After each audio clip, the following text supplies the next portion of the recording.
Merci d'être avec nous dans ce numéro d'Entre les lignes. Deux sujets à l'ordre du jour. En premier lieu, le dialogue, nécessité, enjeu et finalité. Deuxièmement, constitution. Doit-on réellement aller vers sa modification ou on doit rester sur cette constitution ou encore il faudra la réviser? Pourquoi faudra-t-il la garder, la modifier ou la réviser? Merci d'être avec nous, mesdames et messieurs. Ce sont les deux thématiques qui feront l'objet de cette émission. Nous sommes avec le professeur Placide Mabaka. Le post-nom, je ne le prononcerai pas, il n'est pas très facile à prononcer. Il est analyste politique. Il est professeur de droit constitutionnel. Il est avocat également. Professeur, bonjour et merveilleux. Bonjour Dan et merci pour l'invitation. On se met toujours à la disposition de notre peuple pour apporter quelques éclairages. Tout à fait. Merci beaucoup, professeur. Vous êtes un observateur de la classe politique. Vous êtes vous-même aussi politique. Il faut qu'on se le dise. Alors, il y a un débat aujourd'hui sur la place publique. C'est le débat justement lié au dialogue. Plusieurs chefs d'État ont formulé le vœu de voir les Congolais se mettre autour d'une table. Il y a d'abord le président angolais qui a reçu à deux reprises le chef de l'État. Il y a même président de l'Union africaine. Il y a également le président togolais qui est parmi les médiateurs dans la crise congolaise. Il y a la classe politique elle-même, une frange qui demande à ce qu'on ait dialogue, l'opposition notamment. Alors, professeur Placide Mabaka, nous vous invitons en tant que scientifique pour pouvoir nous donner votre regard en tant que tel, en tant que scientifique, un regard qui est dépolitisé, non loin des regards politiques, des ambitions justement des arènes politiques.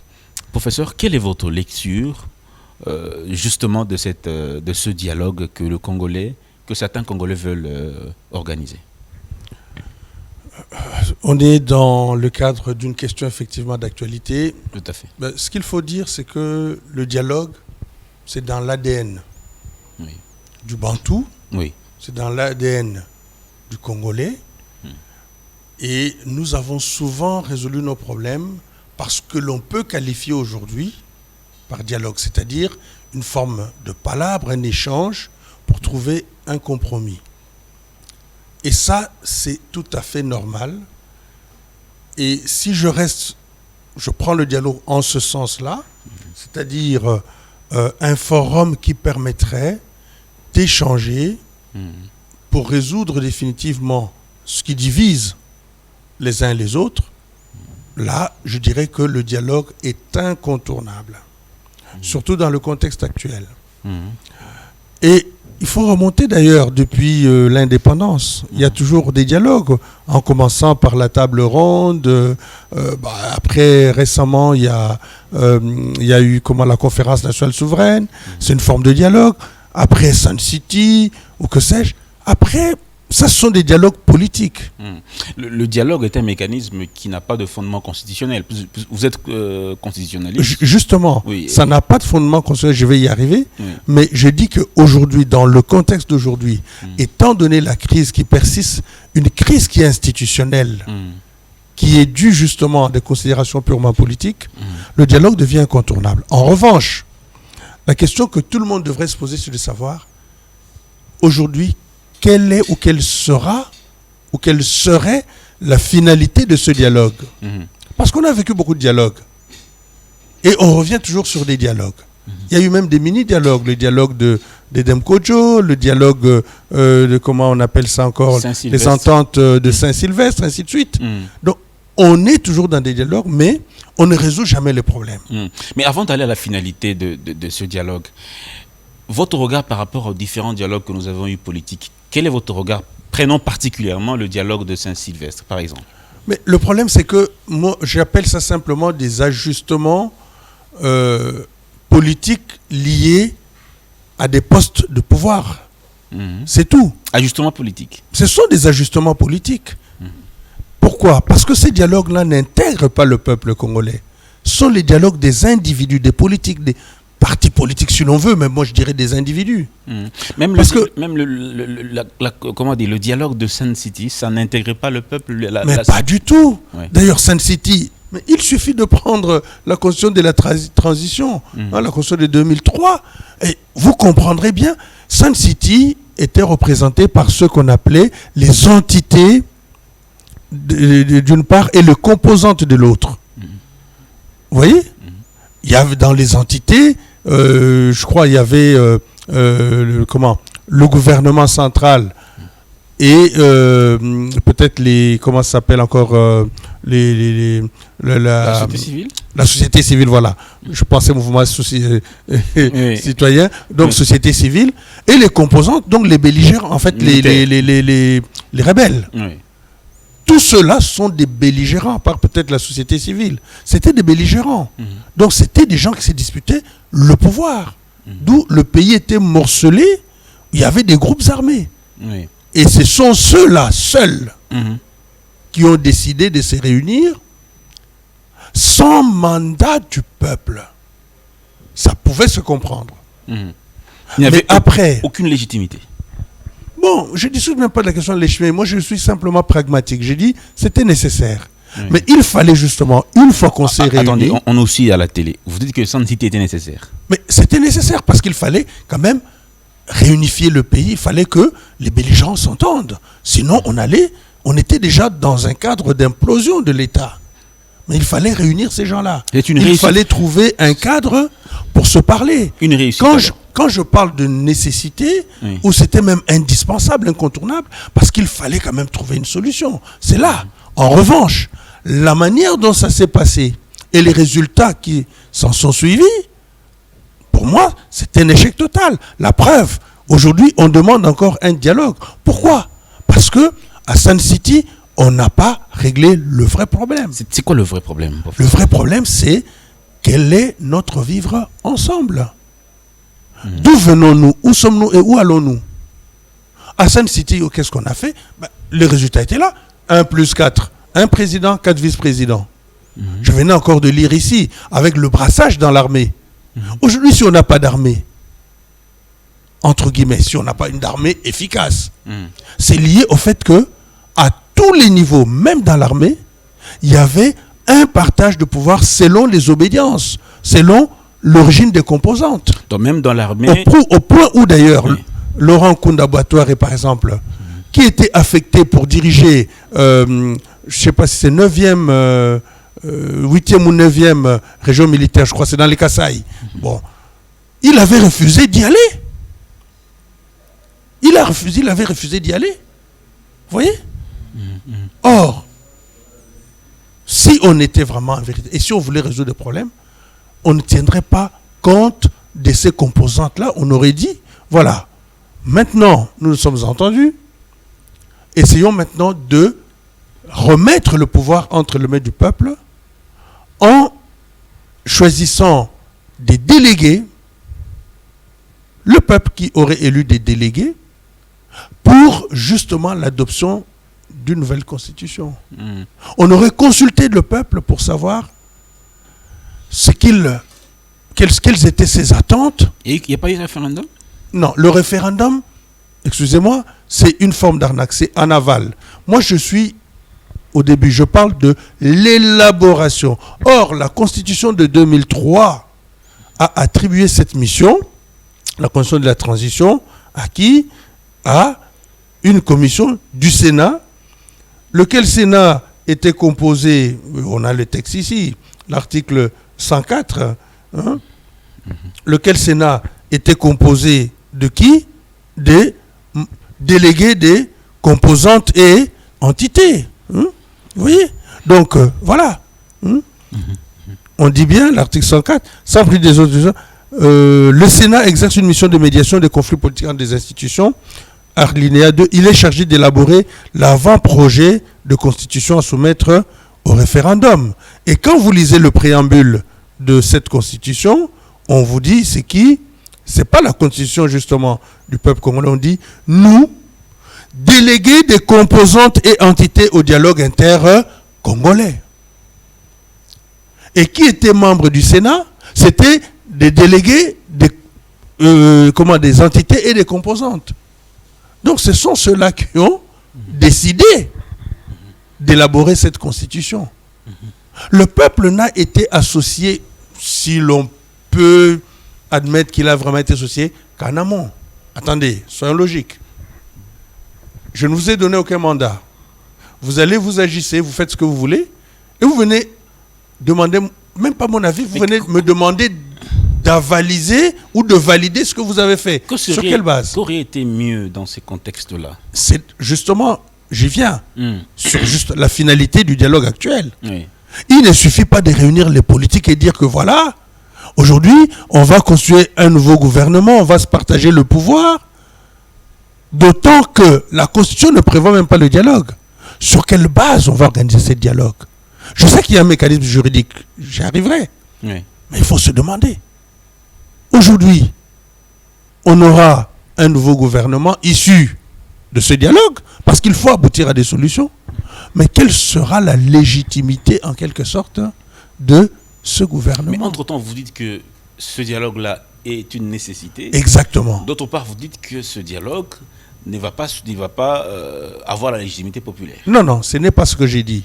Je dis que dialogue, il doit y en avoir, oui, à condition de savoir pourquoi. Et pourquoi? Disons, la finalité, la finalité justement, doit être de résoudre l'objectif, en fait, de résoudre définitivement le problème de crise institutionnelle que connaît le Congo, la RDC, l'ex-Zaïre, depuis son indépendance, parce que depuis le 30 juin 1960, le peuple congolais n'a jamais décidé de son avenir ou de son devenir. Ce sont toujours quelques individus, à travers ce que je qualifie les constitutions, soit octroyées. Des élections en 60.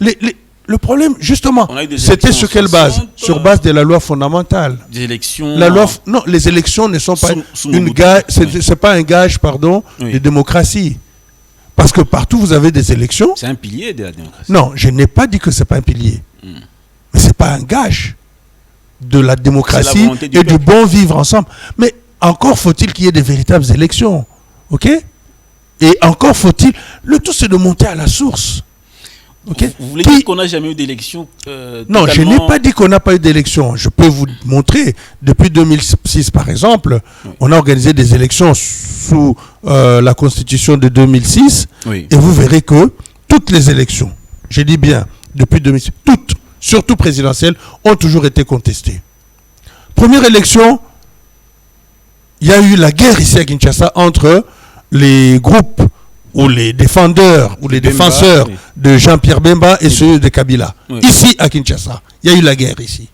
Et ça a amené Jean-Pierre Bemba à la CPI. OK?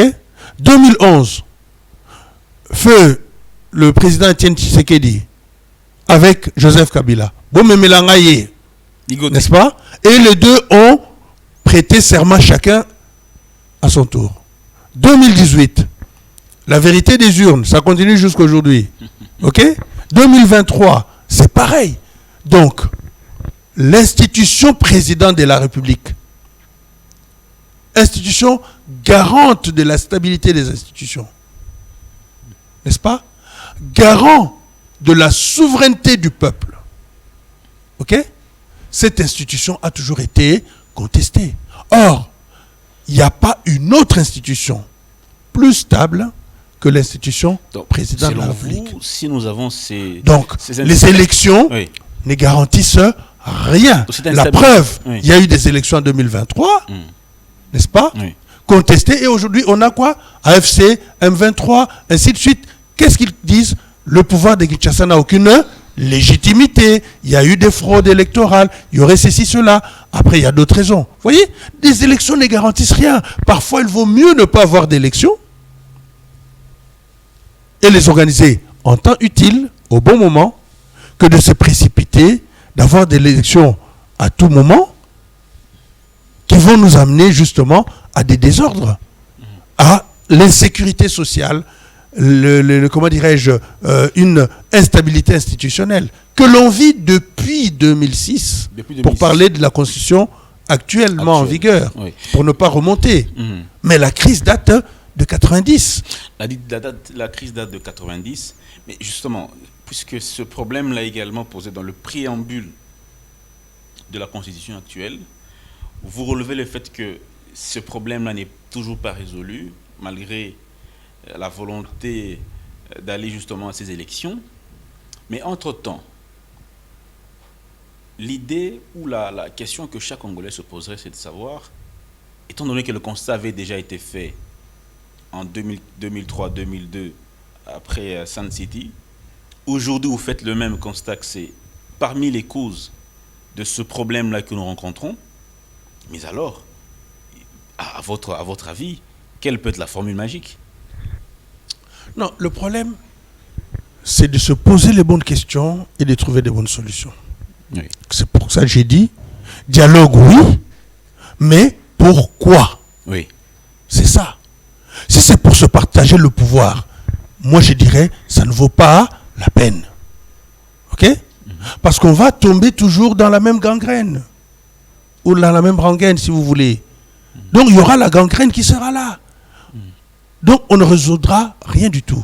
Aujourd'hui, le dialogue doit être,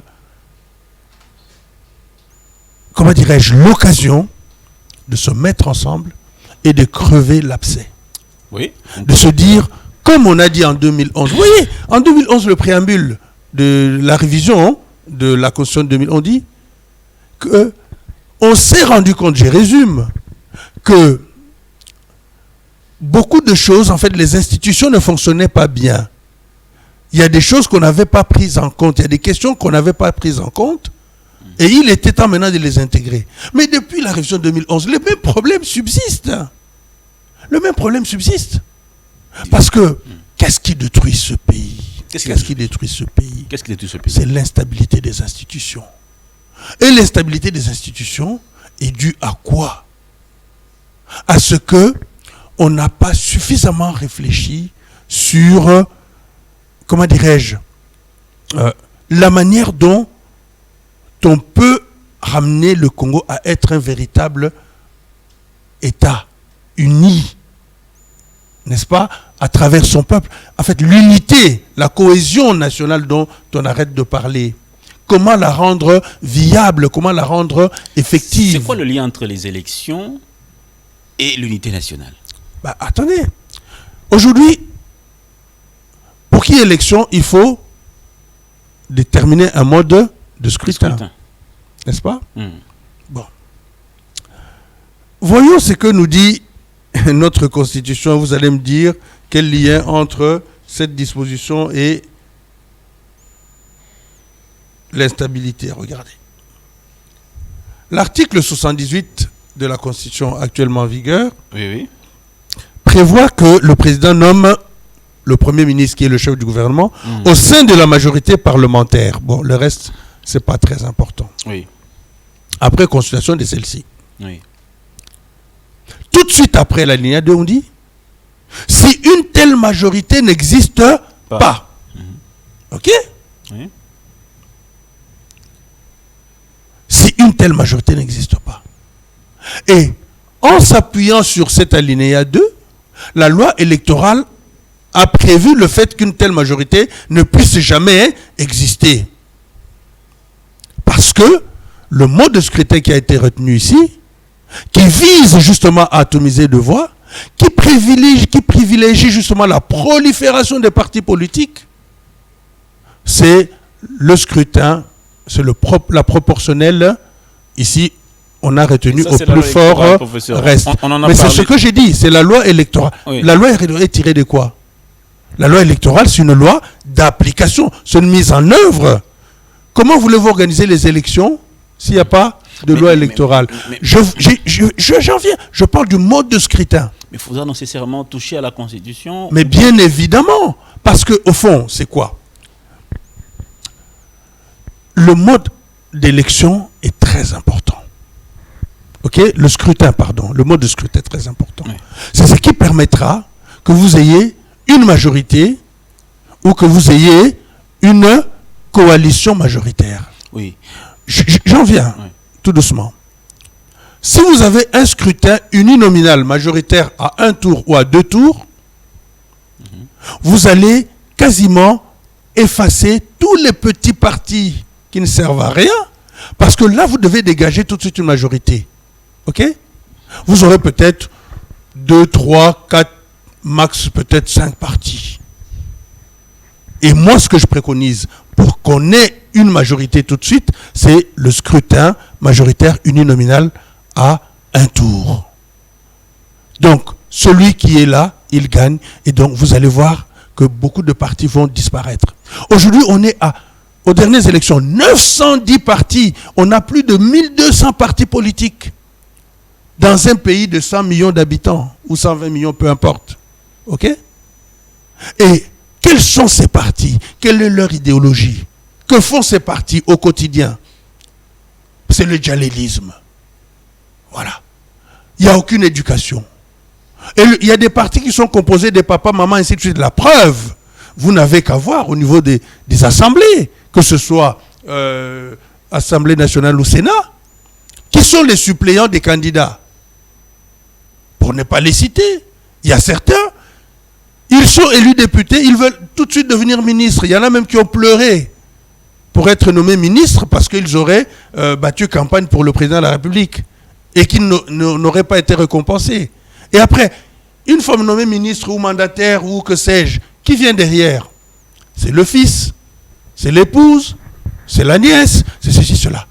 On n'a pas de parti politique. Ça, c'est au niveau de législative. Non, mais c'est ce que au niveau de la présidentielle. Mais même la présidentielle, c'est un individu. C'est le scrutin majoritaire à 1 tour. Bien sûr. OK? Bien majorité relative. Oui. En plus ici. Ce n'est même pas majorité absolue. Et là aussi, il y a un problème de légitimité du chef de l'État, le président de la République, qui est élu par une minorité. Mais en 2006, on a eu un président élu par la majorité. Non, mais à 2 tours. Oui, mais il n'y avait même pas de débat. Oui. OK? Mais les scrutins à 2 tours, on a vu ce que ça a entraîné comme conséquence. La guerre à Kinshasa. Mais il était ne me parlez pas d'élection. Mais il était élu par la majorité des Congolais. Il y a eu contestation, il y a eu la guerre, oui. Plus de 50. Il y en a qui disent que ce n'est pas lui qui aurait été élu. Bon, bref, on ne revient pas sur ça. Seulement, ce que je retiens, c'est que les élections en République démocratique du Congo, aujourd'hui, ne sont pas un gage de stabilité ou de démocratie. Voilà la question que nous devons traiter justement à ce dialogue. L'un des éléments essentiels. Comment rendre les élections, faire des élections, un gage de stabilité et de sécurité? Comment rendre la confiance au peuple dans leurs institutions? Comment créer la confiance entre les concurrents, entre les adversaires, les concurrents politiques, lors de compétitions électorales? Voilà les questions que l'on doit se poser. Et c'est ce qui nous amènera justement à penser la nouvelle République, la 4e République, qui exigera justement une nouvelle constitution. Il ne suffit... Une constitution, ce n'est pas seulement un texte. Les gens pensent, oui, c'est écrit comme ça. Non, c'est d'abord une philosophie. C'est d'abord une idéologie. Avant d'être respecté, il faut d'abord voir, comment dirais-je, sa nature, le sens, n'est-ce pas? Quelle est sa force spirituelle? Parce que c'est un esprit, une constitution.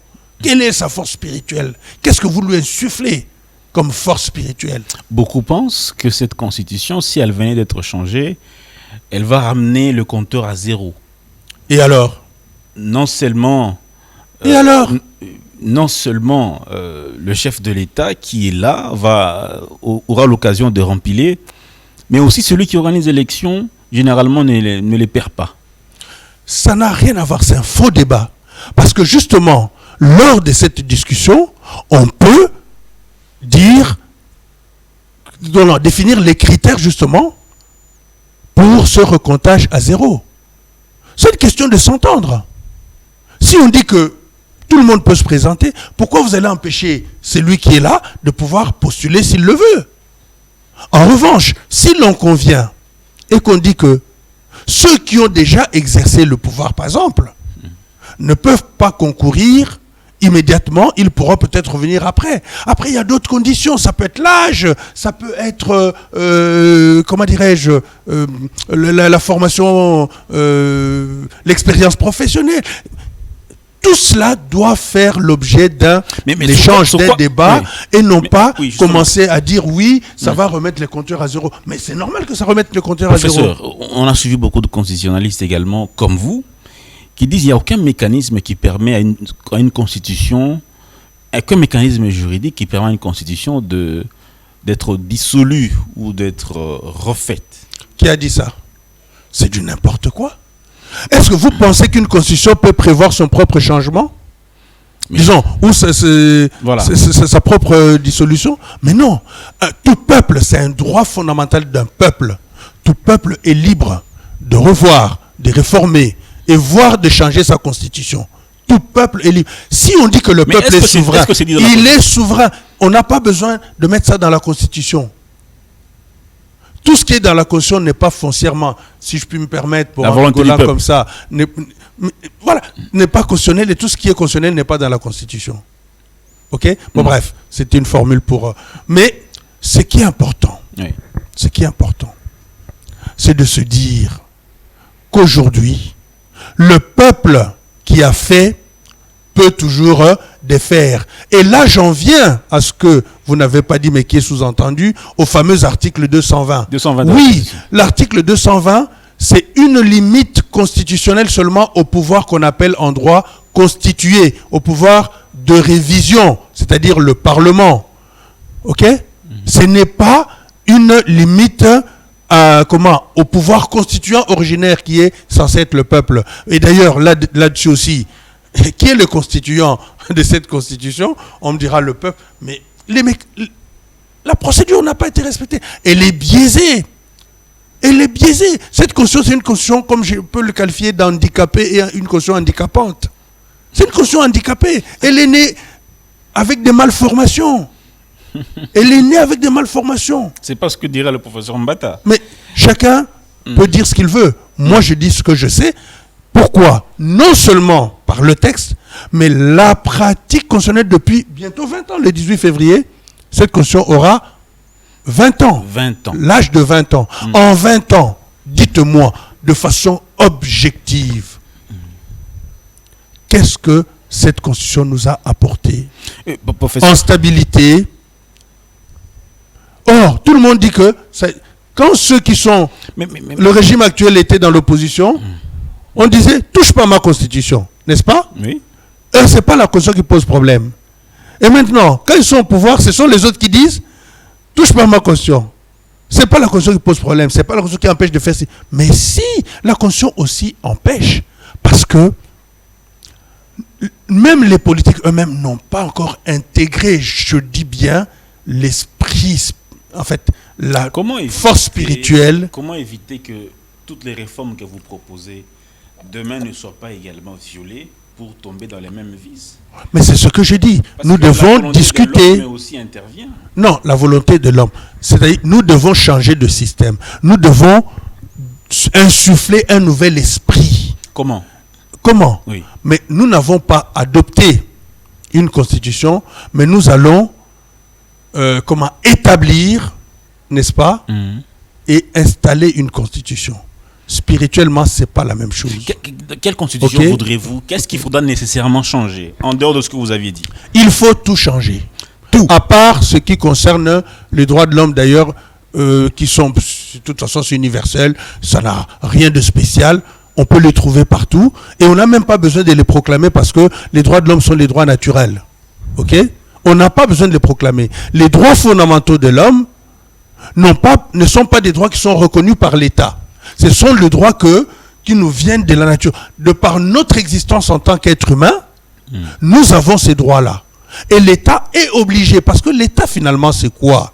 L'État c'est, c'est un système intégré qui est issu de la volonté de chacun. C'est pour ça l'article 5 de cette Constitution, que je récuse parfois, parce qu'il n'y a pas que du mauvais, cet article dit bien que la souveraineté appartient à qui? Au peuple. C'est le peuple qui est le souverain. Et le garant de cette souveraineté, c'est qui? Article 69, c'est le président de la République, chef de l'État. C'est là, dans la Constitution.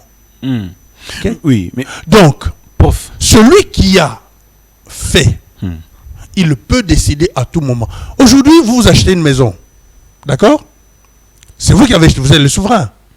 Cette maison que vous avez achetée, est-ce que vous pouvez en faire ce que vous voulez ou pas? Vous pouvez la casser, n'est-ce pas? Changer de peinture, casser un mur et faire tout ce que vous voulez, c'est-à-dire réviser. Comme vous pouvez simplement la démolir et construire une nouvelle maison. C'est pas vrai? Oui, non, oui. C'est ça la souveraineté. Oui. Donc le peuple qui a fait cette constitution, comme certains disent, pour moi c'est pas le peuple, mais bon, admettons que ce soit le peuple, il peut aujourd'hui, en tant que souverain, décider de, comment dirais-je, de démolir cette constitution et d'adopter une nouvelle constitution. Voilà pourquoi moi je parle plus de restauration de l'État. Quel lien faites-vous? Alors justement, on a eu beaucoup de guerres, beaucoup comment dire, d'instabilité, notamment liée à l'insécurité dans la partie orientale. Particulièrement, parlez-nous de cette question-là et de la Constitution, parce que l'opinion est en train de nous suivre justement et veut comprendre pourquoi est-ce que vous liez à la fois la guerre ou l'instabilité qu'il y a dans cette partie et la Constitution.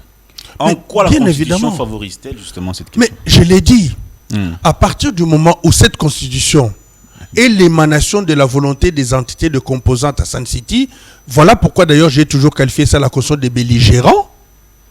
Lorsque un des belligérants n'est pas content dans le partage du gâteau qu'ils avaient décidé à Sun City, et d'ailleurs, ce n'est même pas moi qui le dis, si vous avez suivi Corneille Nangaa et d'autres, ils disent que Tshisekedi, comme si c'était leur ami, ne respecte pas le compromis de quoi? De Sun City. Ce n'est pas moi qui l'ai dit. Ce sont eux-mêmes qui l'ont dit. S'il y a la guerre aujourd'hui, c'est parce qu'ils ne respectent pas ce qui était entendu à quoi? À Sun City, c'est-à-dire le partage du gâteau entre les différents, comment dirais-je, les différentes factions. Tous ceux-là ne se battent pas pour le peuple congolais ni pour le Congo, ils se battent pour leurs intérêts personnels. C'est ça le problème. Et ça, c'est constitutionnel. Parce que qui a engendré la constitution en question? C'est Sun City. Donc il y a un compromis. Vous appelez ça compromis à l'africaine. Ça n'a rien à voir avec le compromis à l'africaine. Le véritable compromis, ce serait un palabre. Et ce palabre-là, c'est ce que moi j'appelle de mes voeux, à travers ce dialogue qui doit avoir lieu, où l'on doit traiter de toutes les questions et apporter les réponses pour que plus jamais dans ce pays, on vive cette inimitié entre les différents citoyens. Mais qu'est-ce qui aujourd'hui... Et cette constitution nous a encore divisés. Je vous ai parlé de Laurent Kunda Batouare tout à l'heure, non? Oui, tout à fait. Lors du brassage, il est nommé commandant de la région Kasaï. Il refuse d'y aller. Il veut rester dans le nord ou sud Kivu. Pourquoi? Si tu es congolais et tu es dans l'armée, tu es juge, tu es ceci, l'État t'affecte à tel endroit, tu dois y aller. C'est pas à toi de choisir, dire que voilà, aujourd'hui c'est le RCD Goma qui continue de diriger le nord-sud Kivu, Maniema. Vous voyez? C'est ça la logique. C'est-à-dire que vous dirigez tel parti, nous tel parti, nous tel parti. Dès lors qu'on vous prend un petit truc, ah non, touche pas, je suis chez moi ici. Ok? Je suis chez moi. Je vais défendre soi-disant mes terres. Les terres t'appartiennent. Toi, tu es venu avec? Où tu as trouvé ça? Quand tu partiras avec. Nous ne sommes que des passagers. Ça veut dire que si on change tout ce que vous proposez, professeur, il n'y aura plus de guerre dans la partie. Je dis bien que nous devons réfléchir et nous devons prendre toutes les mesures pour que ce qui se passe aujourd'hui ne se répète pas. Et c'est pour ça qu'il faut tout changer. Changer d'abord l'esprit même. Se dire que ce ne sont pas des individus qui sont en cause. C'est même ceux qui ne sont pas encore nés là qui sont concernés. Donc nous devons penser, non pas à nous, nous devons penser aux générations futures. Mais le Rwanda, c'est un petit problème. Quand je dis c'est un petit problème, nous pouvons trouver la paix facilement avec le Rwanda. D'où d'ailleurs, en modifiant la Constitution, nous allons penser à l'intégration régionale. N'est-ce pas? Et nous allons nous proposer au Rwanda et au Burundi, à travers la CEPGL, de transformer la CEPGL en une confédération des États des Grands Lacs. Le Rwanda, le Burundi, la RDC deviendront un seul et même État, un État confédéral, qui n'aura qu'une seule armée, une seule monnaie, une seule politique fiscale, ainsi de suite, mais qui restera chacun souverain dans certains domaines. Nous aurons une seule citoyenneté, un seul passeport. Voyez? Et c'est une façon justement de mettre en commun tout ce que nous avons, parce que nous avons déjà eu une expérience commune. À travers le Rwanda-Urundi, nous étions tous sous administration belge. Et aujourd'hui, nous sommes les 3 membres de la CPGL qui ne fonctionnent pas. Moi, je ne suis pas dans l'idée, on acceptera facilement, qui n'ose rien, n'a rien. On n'a pas proposé, on n'a pas essayé. Je ne veux pas commencer à mettre de la négativité pour savoir si on acceptera ou pas. Pourquoi n'acceptera-t-on pas? Le peuple va se prononcer, chaque peuple va se prononcer pour savoir si on adhère ou pas. Et après, si on le fait avec le Rwanda, le Burundi, on peut l'étendre après au Congo-Brazzaville et à l'Ouganda notamment. Nous pouvons être seuls. Regardez aujourd'hui, pour la paix en Europe est née d'où? Est née comment? Les Européens s'est tapé dessus pendant des siècles. C'est Robert Schuman, sous l'impulsion de Jean Monnet, avec la déclaration Schuman du 9 mai 1950. On a proposé à l'Allemagne de faire la paix par la mise en commun. Et de là, on a étendu Italie, Benelux, Belgique, Pays-Bas, Luxembourg.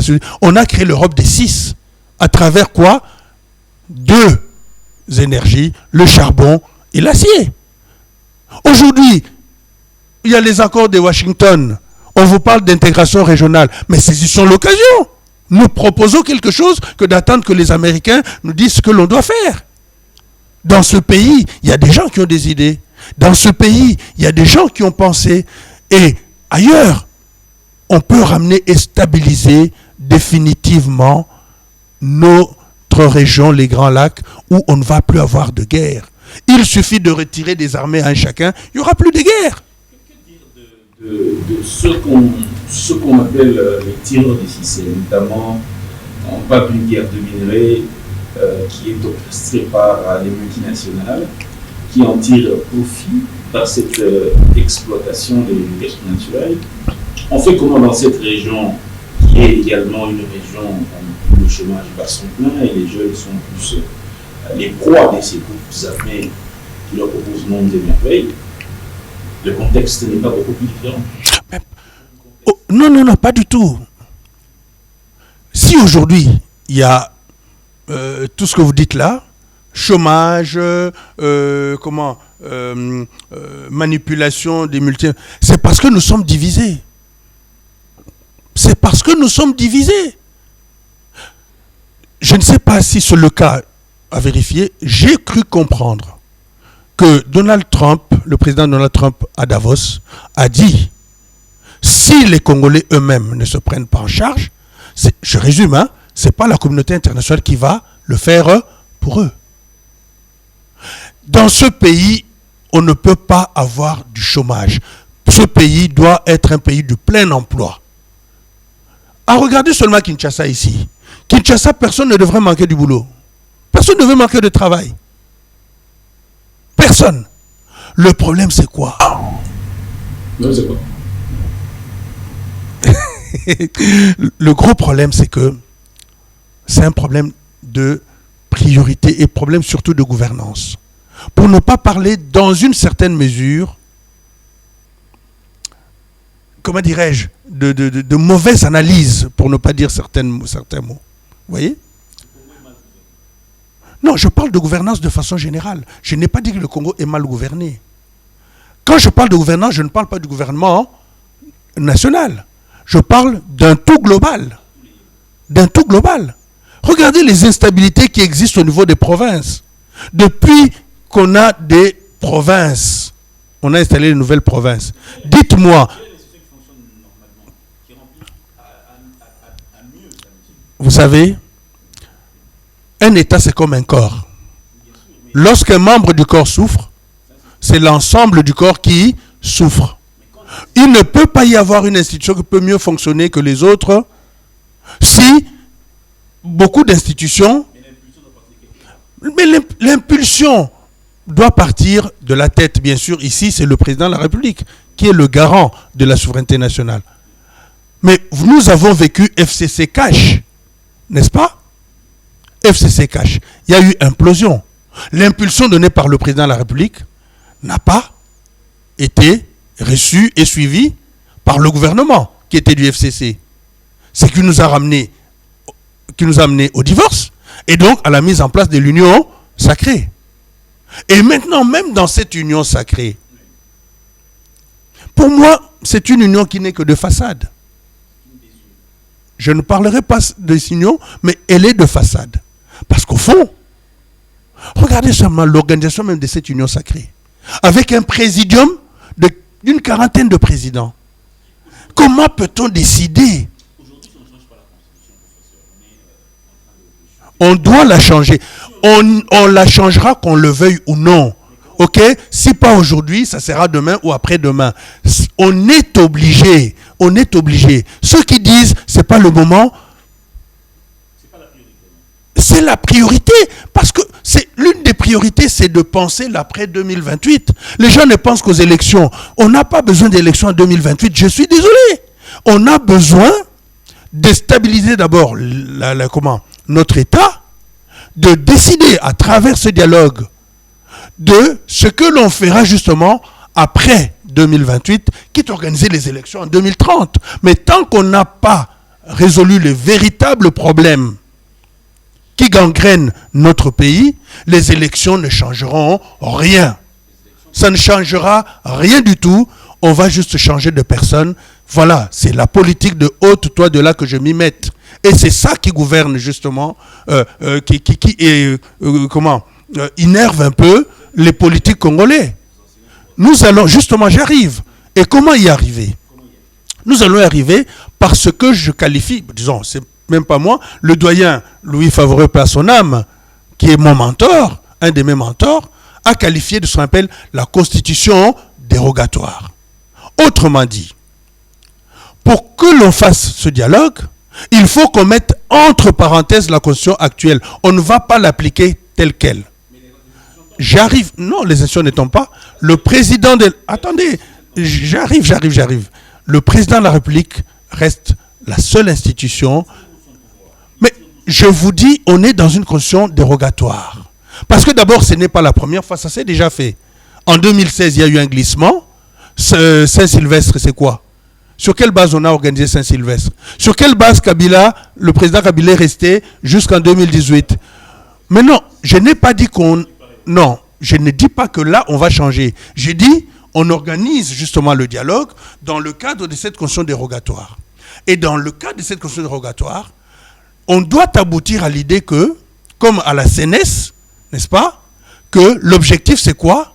C'est de bâtir les nouvelles institutions, c'est de restaurer l'État, c'est de bâtir la nouvelle République par l'élaboration et l'adoption d'une nouvelle constitution qui va permettre justement l'organisation des nouvelles élections qui seront le départ de la 4e République. C'est ça. Donc, on n'a pas besoin de réviser la Constitution pour organiser le dialogue, mais on va mettre la Constitution entre parenthèses parce que ceux qui vont participer n'auront pas de légitimité, justement. Si on applique cette Constitution, on ne peut pas parler de dialogue. Si on parle de dialogue, donc, on doit mettre la Constitution entre parenthèses, et c'est ce qu'on appelle en droit une Constitution dérogatoire. Si vous voulez, on pourra développer cela.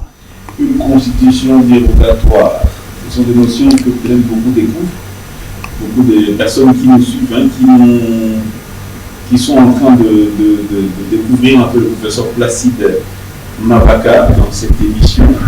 Prof, merci. Mais c'est moi qui vous remercie. Malheureusement, il y avait beaucoup à dire. Le temps étant limité, comme on dit. On est à la télé et voilà. on peut développer ça. Moi, je suis disponible pour pouvoir apporter tous ces éclairages pour qu'il n'y ait pas d'ambiguïté. Parce que beaucoup de gens, en fait, il ne suffit pas d'utiliser des termes.